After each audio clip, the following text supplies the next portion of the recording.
from the window, watch the city go by. All this motion is controlled by more than 13,000 signals. You've seen them, the red lights, the poles passing as the subway gets us from here to there. Unless there's a signal problem and the train is stopped in its tracks. On my day off, I really want to go downtown and back fast. They have to fix the train. Stand back from the platform edge. Here's our train. You can tell it's not a regular ride, not as bright and shiny as the usual transportation. I got a seat. I should. This is a work train. I ask for a ride along with the newly created Speed Unit. Now that stands for something. Subway Performance Evaluation, Education, and Development Unit.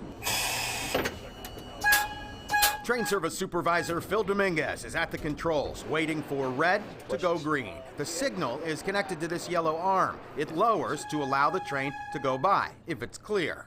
Those moving parts are part of what can go wrong. It could be a faulty sensor, it could be a bad circuit, or maybe a whole motor or component has to be replaced. Crews are checking signals using a radar gun to make sure some of them, which also control speed, are calibrated correctly. And in a couple hundred areas so far around the system, they've determined it is safe to increase the speed. 15 seconds here and there adds up along the line, moves us along, and reduces the weight on the platform. Yes, there are new speed limit signs. This 30-mile-an-hour sign, I can assure you, did not cost $1 billion. With a few screws, a couple of bolts, and a little bit of metal and paint, we were able to save New Yorkers 15 seconds going through this area.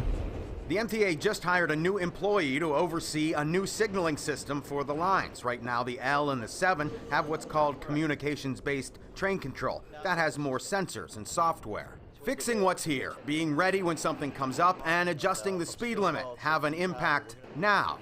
Get us there safely and maybe even close to being on time. What will we do if we can't blame the train? Greg Mocker, Pix 11 News. Certainly a lot of questions.